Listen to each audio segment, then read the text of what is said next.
வாங்க அபூர்வாஸ் விருந்துக்கு இன்றைக்கி நம்ம ஒரு டின்னர் மெனு தான் பார்க்க போகிறோம். என்னென்னு பார்த்தீங்கன்னா பச்சை பயிறு சப்பாத்தி. பச்சை பயிரை வச்சு நம்ம தோசை இட்லி எல்லாம் பண்ணுவோம். இந்த மாதிரி சப்பாத்தி பண்ணி பாருங்கள், நல்லாவே டேஸ்ட்டாக இருக்கும். அது கூடவே சிம்பிளாக ஒரு தேங்காய் சட்னி வச்சுக்கிட்டு நல்லாயிருக்கும். வாங்க இப்போ இந்த சுவையான பச்சை பயிறு சப்பாத்தியும் தேங்காய் சட்னியும் எப்படி பண்ணலான்றதை பார்க்கலாம். இப்போ ஒரு பாத்திரம் வச்சுட்டு அதில் இந்த கப்பால் 3/4 கப் அளவுக்கு பாசிப்பயிறு முழு பயிறு தான் எடுத்திருக்கேன்.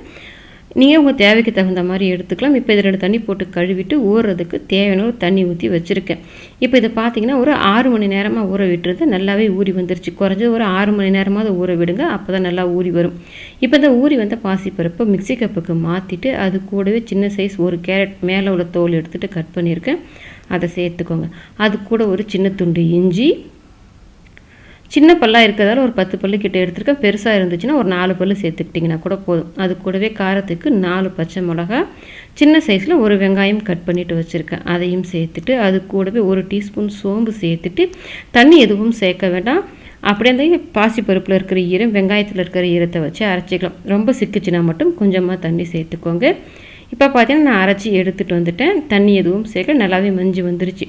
இப்போ இதை ஒரு மிக்சிங் பவுலுக்கு மாற்றிக்கலாம்.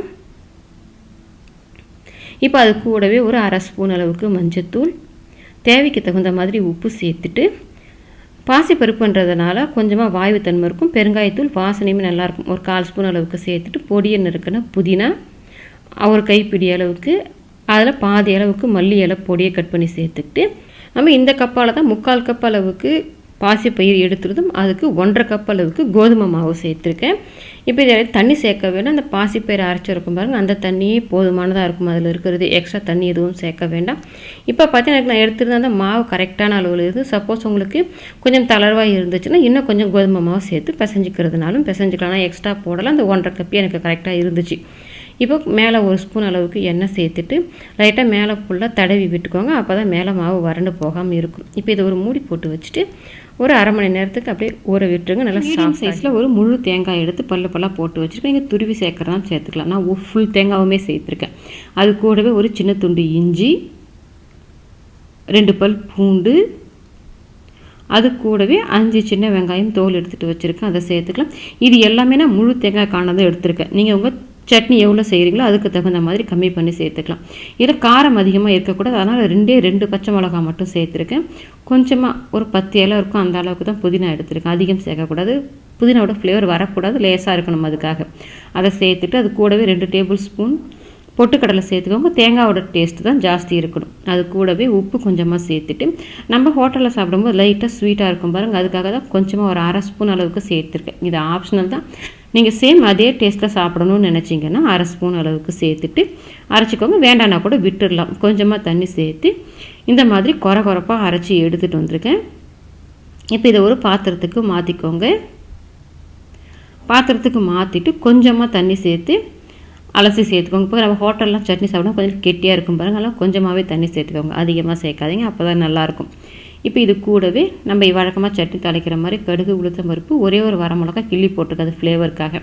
இப்போ தாளிப்பை சேர்த்துட்டு கலந்து விட்டுருங்க. நமக்கு நல்லா சுவையான ஹோட்டல் வெள்ளை சட்னி ரெடி ஆகிடுச்சு. இப்போ மாவு பார்த்தீங்கன்னா பிசைஞ்சு வச்சுருந்து 1/2 மணி நேரம் ஆகிடுச்சு, நல்லாவே ஊறி வந்துருச்சு.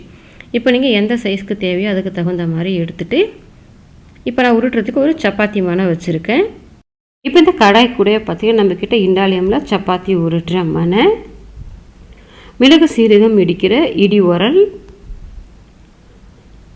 அது கூடவே பார்த்தீங்கன்னா இண்டாலியமில் தோசைக்கல், புடி உள்ளது புடி இல்லாதது ரெண்டுமே நம்மக்கிட்ட சேலுக்கு அவைலபிளாக இருக்குது. இது எல்லாமே உங்களுக்கு வேணும்னு நினச்சிங்கன்னா ஸ்க்ரீனில் நான் கொடுக்குற நம்பருக்கு வாட்ஸ்அப் பண்ணுங்கள், டீட்டெயில்ஸ் சென்ட் பண்ணுறேன். வேணுன்றவங்க ஆர்டர் பண்ணிவிட்டு வாங்கிக்கலாம். இப்போ இந்த சப்பாத்தி கட்டில் கொஞ்சமாக கோதுமை மாவு டஸ்ட் பண்ணிவிட்டு நம்ம எடுத்து வச்சுருந்த அந்த மாவை சப்பாத்தி நல்லா உருட்டிக்கோங்க. ரொம்ப மெலுசாகவும் உருட்டிட வேண்டாம், ரொம்ப மொத்தமாக உருட்டிட வேண்டாம். நம்ம பாசிப்பயிறு பச்சையாக தான் அரைச்சி சேர்த்துருக்கோம், அது வேகணும், அதனால் அதுக்கு தகுந்த மாதிரி உருட்டிக்கோங்க. இப்போ பார்த்தீங்கன்னா எடுத்து காமிக்கிற பாருங்கள், இந்த அளவுக்கு இருக்கிற மாதிரி உருட்டி எடுத்துக்கோங்க.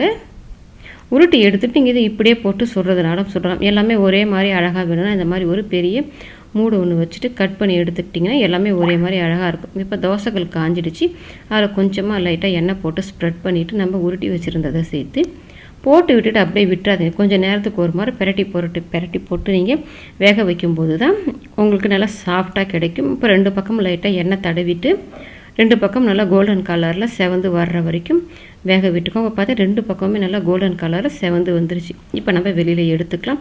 நமக்கு நல்லா டேஸ்டான ஹெல்தியான டின்னர் ரெசிபி ரெடி ஆகிடுச்சு. நீங்களும் உங்கள் வீட்டில் ட்ரை பண்ணி பாருங்கள். ட்ரை பண்ணி பார்த்துட்டு எப்படி வந்ததுன்றதை கமெண்ட் செக்ஷனில் சொல்லுங்கள். லைக் பண்ணுங்கள், ஷேர் பண்ணுங்கள். அபூர்வாஸ் விருந்துக்கு சப்ஸ்கிரைப் பண்ணுங்கள். கூடவே பெல் பட்டனை கிளிக் பண்ணுங்கள். அப்போ தான் அப்லோட்ஸ்லாம் உங்களுக்கு உடனடியாக கிடைக்கும்.